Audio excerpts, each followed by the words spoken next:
Thank you sir. ఆ తర్వాత MLA Sucharitha Mekathoti గారిని మాట్లాడవలసిందిగా రిక్వెస్ట్ చేస్తున్నాము. సుచరిత గారు, వెల్కమ్.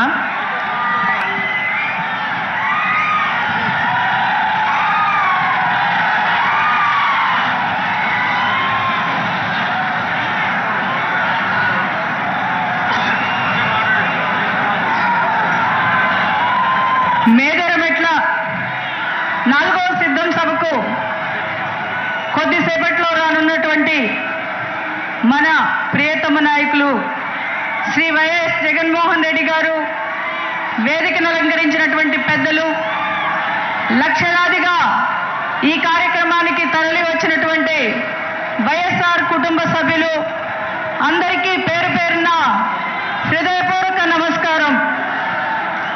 డాక్టర్ బిఆర్ అంబేద్కర్ గారు చెప్పారు, స్వేచ్ఛ, సమానత్వం, సౌభ్రాతృత్వం ఆచరణలో పెట్టి చూపిస్తూ ఈరోజు పాలిస్తున్నటువంటి మన నాయకుడు శ్రీ వైఎస్ జగన్మోహన్ రెడ్డి గారు పదవీ బాధ్యతలు చేపట్టిన తర్వాత చేసినటువంటి సోషల్ ఇంజనీరింగ్ ఏదైతే ఉందో అది ఈరోజు మన దేశానికే ఆదర్శం లాంటిది.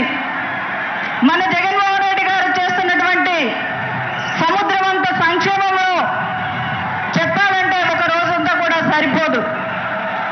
కానీ మన దళిత జాతిలో మనకి అంటరాని తలం తెలుసు, ఊరి బయట ఉండే మన గుడిసెలు తెలుసు. జగన్మోహన్ రెడ్డి గారు ఇచ్చినటువంటి వైఎస్ఆర్ జగనన్న కాలనీలు చెప్పాలంటే అవి ఊళ్ళు. ఆయన ఇచ్చేటప్పుడు నేను క్యాబినెట్లో ఉన్నాను. చాలామంది అన్న ఎవరికి వాళ్ళకి ఇవ్వాలని అడుగుతూ ఉన్నారు అన్నప్పుడు మన ముఖ్యమంత్రి గారు ఒక మాట చెప్పారు, అలా ఉంటే అది అంబేద్కర్ గారు చెప్పినటువంటి విధానం కాదు, అన్ని కులాలు అన్ని మతాలు ఒక్క చోట కలిసి ఉండడమే అంబేద్కరిజం, కాబట్టి అందరూ కలిసి ఉండాలి మనం ఇచ్చబోయే కాలనీల్లో అని చెప్పినటువంటి మహానుభావుడు మన గౌరవ ముఖ్యమంత్రి గారు. అది మేమందరం కలిసి ఖచ్చితంగా గుర్తు చేసుకోవాల్సినటువంటి విషయం. ఇక విద్య విషయంలో అమ్మఒడి, విద్యా దీవెన, వసతి దీవెన ఇలాంటి విషయాల గురించి మనం మాట్లాడుకోవాల్సినటువంటి అవసరం లేదు. అర్హత ఉన్నటువంటి ప్రతి ఒక్కరికి వస్తున్నాయి. కానీ ఇంగ్లీష్ మీడియం విద్య అంటే పేదలకు అందని ద్రాక్ష. అందరి ద్రాక్ష అంటే ఎప్పుడు పుల్లగానే ఉంటుంది. కానీ అలాంటి ఇంగ్లీష్ మీడియం విద్యను ఈరోజు మా పేద వర్గాలకు చేరువ చేసి ఇంగ్లీష్ మీడియం తీయదనాన్ని మాకు అందించినటువంటి గొప్ప వ్యక్తి ఎవరైనా ఉన్నారు అంటే అది మన గౌరవ ముఖ్యమంత్రి గారు శ్రీ వైఎస్ జగన్మోహన్ రెడ్డి గారు. అన్నా, నువ్వు మా బిడ్డలు ఈరోజు ప్రపంచంలో ఉన్న ప్రతి ఒక్కరితో పోటీ పడాలని నువ్వు కలలు కన్నావు. నీ కళ మాకు ఒక వరంగా మారిందని మేము గర్వంగా చెప్పుకుంటూ ఉన్నాం. ఇక మహిళల గురించి చెప్పాలంటే మహిళా సాధికారత అని అందరం మాట్లాడుతూ ఉంటాం. కానీ అదొక కేవలం నినాదంగా మిగిలిపోకూడదు, అది ఒక విధానంగా మార్చాలి అనేటువంటి గొప్ప మనసుతో మహిళను సాధికారతను తీసుకువచ్చినటువంటి వ్యక్తి మన గౌరవ ముఖ్యమంత్రి వర్యులు శ్రీ వైఎస్ జగన్మోహన్ రెడ్డి గారు. ఆయన ఇస్తున్నటువంటి చేయూత, ఒకరోజు ఒక గ్రామంలోకి వెళ్ళి చేయూత అందుకుంటున్నటువంటి ఒక మహిళను అడిగాను, అమ్మా నువ్వు నీకు వచ్చినటువంటి డబ్బులు దేంట్లో పెట్టుబడిగా పెట్టుకుంటున్నావు అని. ఆమె నేను ఒక చిన్న టిఫిన్ షాప్ నడుపుకుంటా ఉన్నాను అంది.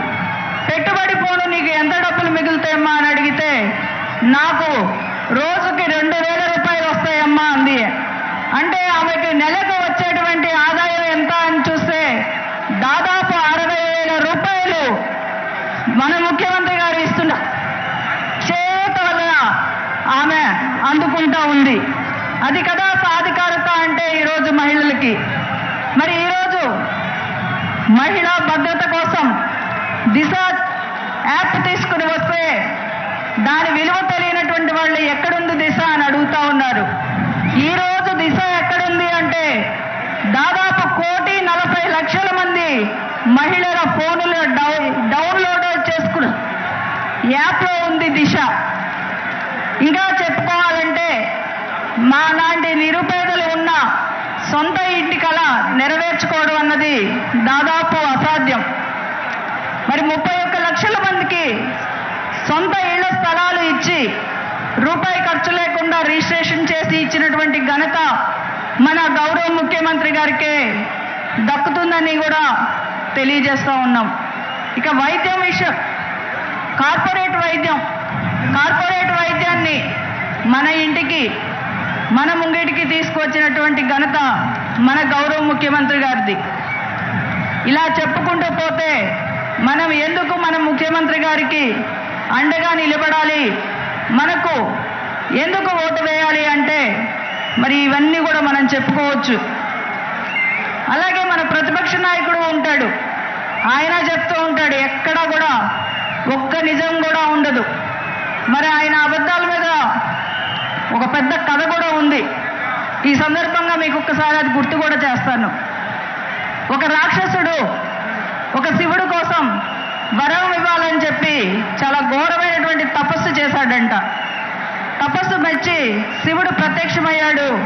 ఏదైనా వరం ఇవ్వాలంటే మరి ఆ రాక్షసుడు చాలా క్రూరమైన వాడు.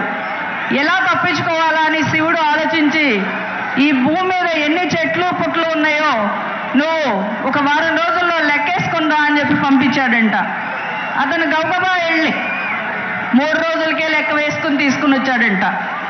తర్వాత మళ్ళీ ఆకాశంలో నక్షత్రాలు ఎన్ని ఉన్నాయో లెక్క పెట్టుకుని 15 రోజులకి రమ్మంటే ఒక వారానికే నక్షత్రాల లెక్క అప్పచెప్పాడంట. తర్వాత సముద్రం దగ్గర ఇసుక రేణువులు ఉంటాయి, అవన్నీ లెక్క పెట్టుకొని ఒక 2 నెలల్లో చెప్పంటే అవి కూడా చెప్పి తీసుకొచ్చి వచ్చి లెక్క 4 రోజులకే చెప్పాడంట. శివుడు అప్పుడు ఏం చేయాలో అర్థం కాక ఆంధ్రప్రదేశ్లో చంద్రబాబు నాయుడు అనే వ్యక్తి ఉంటాడు, ఆయన అబద్ధాలు చెప్తూ ఉంటాడు. ఆయన ఎన్ని అబద్ధాలు చెప్పాడో లెక్కేసుకుందామని పంపిస్తే ఆ రాక్షసుడు వెళ్ళిపోయాడంట. ఇంకా లెక్క కడతానే ఉన్నాడంట. మరి చంద్రబాబు నాయుడు గారు చెప్పబోయే హామీలు అబద్ధాలు ఆ విధంగా ఉంటాయి. కాబట్టి మన రాష్ట్ర ప్రజలందరూ ఆలోచించండి, ఈరోజు నిజాయితీగా ఉన్న నాయకుడు ఎవరు, అబద్ధాలు చెప్పేటువంటి నాయకుడు ఎవరు అని. మరి చివరిగా ఈరోజు జగన్మోహన్ రెడ్డి గారు మన కోసం పాలన చేస్తున్నారు. జగనన్న అనే జగన్మోహన్ రెడ్డి అనే నేను మీకోసం, of the people, for the people, by the people, for ever and ever మీ ముఖ్యమంత్రిగా ఉండే విధంగా మీ క్షేమం కోసం నేను పాలన చేస్తున్నాను అని ధైర్యంగా చెప్పగలుగుతున్నారు అన్న. మళ్ళీ తిరిగి మేలో మీ ప్రమాణ స్వీకారానికి ఇలా లక్షలాదిగా తరలి వచ్చి మేమందరం మీకు అండగా ఉంటామన్నా, మేమంతా మిమ్మల్ని ముఖ్యమంత్రిగా తిరిగి చేసుకోవడానికి సిద్ధంగా ఉన్నామన్నా అని తెలియజేసుకుంటూ, మరి మీరంతా సిద్ధమేనా? సిద్ధపడి వచ్చారా? జై జగన్.